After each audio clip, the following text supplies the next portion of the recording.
বৈশাখ মাসের শুক্লপক্ষ তিথি তৃতীয়া সর্বজনে পালন করেন অক্ষয় তৃতীয়া। অক্ষয় কথার অর্থ যার নাই কোনো ক্ষয়। শুভ কাজ করলে পরে অক্ষয় ফল লাভ হয়। বিষ্ণুর ষষ্ঠ অবতার পরশুরাম যার নাম, জন্মিলেন এই তিথিতে, ধন্য হলো ধরাধাম। সত্য, ত্রেতা, দাপর, কলি চারি যুগের কথা জানা। সত্য ত্রেতার এই তিথিতেই হয়েছিল শুভ সূচনা। সগর রাজার বংশ উদ্ধারিতে ভগীরথের অসাধ্য সাধন।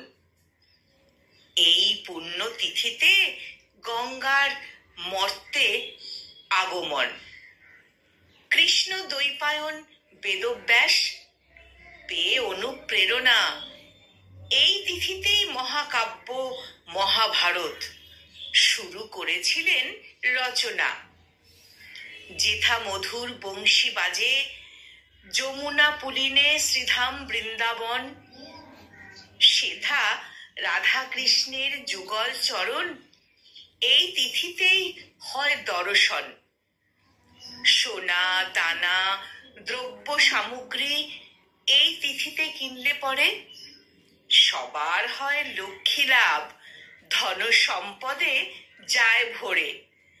গঙ্গা স্নান, পূজা পাঠ, দান ধ্যান এই তিথিতে যদি করা যায়, পাপ তাপ দূর হয়ে পুণ্য সঞ্চয় হয়।